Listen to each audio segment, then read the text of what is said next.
ইতালিতে দালালের ফাঁদে পড়ে বৈধতা হারানোর ঝুঁকিতে বাংলাদেশিরা। ডিক্রিটো ফ্লুসো 2022 ও 23-এর আওতায় স্পন্সর ভিসায় আসা অভিবাসীরা বর্তমানে রেসিডেন্স পারমিট না পেয়ে চরম অনিশ্চয়তায় দিন কাটাচ্ছেন। অভিযোগ উঠেছে, স্পন্সর মালিকরা অনুমোদিত সীমার চেয়ে বেশি শ্রমিক এনেছেন ইতালিতে। এতে আটকে গেছে বহু আবেদন। জটিলতা আরও বাড়ছে দালালদের দৌরাত্ম্যে।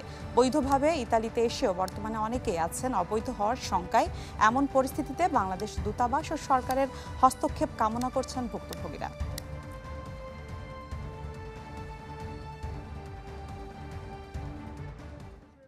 আসার পরে এখানকার একটি প্রশাসনিক দপ্তর প্রেপুত্তরা তারা বলছে আমাদের যে প্রক্রিয়া যেটি রয়েছে ওয়ার্ক পারমিশন তারা স্থগিত করে দিচ্ছে। অনেকে প্রেপুত্তরার বিরুদ্ধে আদালতে মামলা করছে। দালালে বলছিল 6 মাসের ভিতরে কাগজ পাইয়ে দেবে। এখন 2 বছরের প্লাস, এখন আমার এখন পর্যন্ত কাজ করার অনুমতিও পাইনি। অন্তর্বর্তী সরকারের কাছে আমাদের আকুল আবেদন যেন আমরা এই ওনাদের কাছে কোনো সাহায্য পেতে পারি। দর্শক, এ বিষয়ে আরও বিস্তারিত জানাতে ইতালি থেকে আমাদের সাথে যুক্ত হচ্ছেন সহকর্মী সজীব আহমেদ রিয়ন। রিয়ন, ইতালিতে বৈধতা হারানোর যে শঙ্কার যে বিষয়টির কথা বলা হচ্ছে, একটু বিস্তারিত জানাবেন।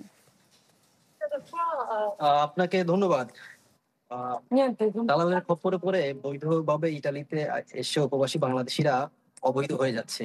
এর মূলত কারণটি হচ্ছে দালাল যারা আছে তারা কিন্তু এই ইটালিয়ান যে মালিক আছে, মালিকের কাগজপত্র নিয়ে কিন্তু একজনের কথা বলে কিন্তু একাধিক ব্যক্তির ওয়ার্ক পারমিট বের করে নিয়ে আসে, যার ফলে কিন্তু এই যে লোকগুলো 2022 সাল 23 সালে যারা ইটালিতে প্রবেশ করেছে বৈধভাবে, তারা কিন্তু যখন মালিকের সাথে যখন যোগাযোগ করার চেষ্টা করে তখন কিন্তু মালিক তাদেরকে একটি কথা বলার চেষ্টা বলে, সেটি হচ্ছে যে আমি তোমাকে তো চিনছি না, বা মালিক কিন্তু তাদেরকে অস্বীকার করে। কেননা মালিক কিন্তু একজনের জন্য আবেদন করেছে, কিন্তু দালাল কিন্তু এই একজনের সুযোগ নিয়ে কিন্তু একাধিক ব্যক্তির জন্য আবেদন করে একাধিক ব্যক্তিকে এটি কিন্তু 2022 সাল 23 সাল কিন্তু চরম আকারে আসলে এই অনিয়ম দুর্নীতি কিন্তু বিশেষ করে বাংলাদেশি যারা আছে তাদের ক্ষেত্রে কিন্তু হয়েছে।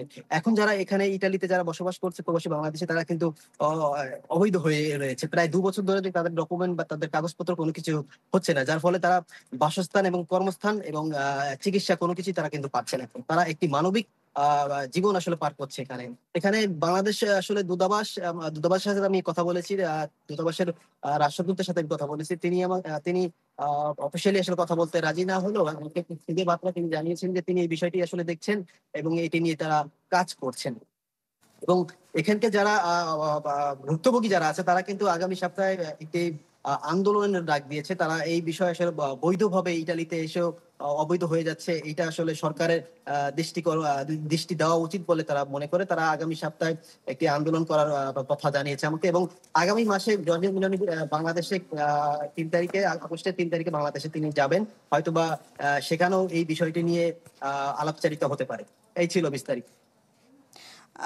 জি রিয়ন, আপনি দালালদের বিষয়টি বলছিলেন, তারপর আরেকটু বিস্তারিত জানতে চাই যে দালালরা আসলে ঠিক কিভাবে সুবিধা নিচ্ছে, শিক্ষার্থীরা কোনো ঝুঁকির মধ্যে রয়েছে কিনা, এই বিষয়টি একটু জানাবেন।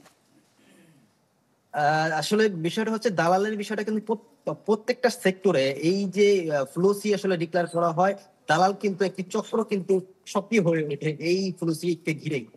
সেটি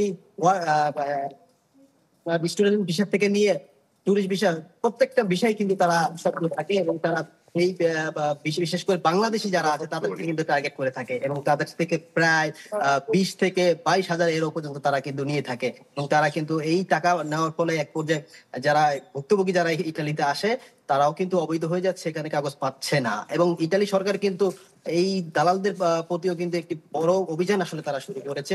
একাধিক ব্যক্তিকে ইতিমধ্যে কিন্তু আটক করা হয়েছে। এই ছিল বিস্তারিত ইটালি থেকে। জি রিয়ন, ধন্যবাদ আপনাকে আমাদের সাথে যুক্ত হওয়ার জন্য। দর্শক, ইতালি থেকে আমাদের সাথে যুক্ত হয়েছিলেন সহকর্মী সজীব আহমেদ রিয়ন।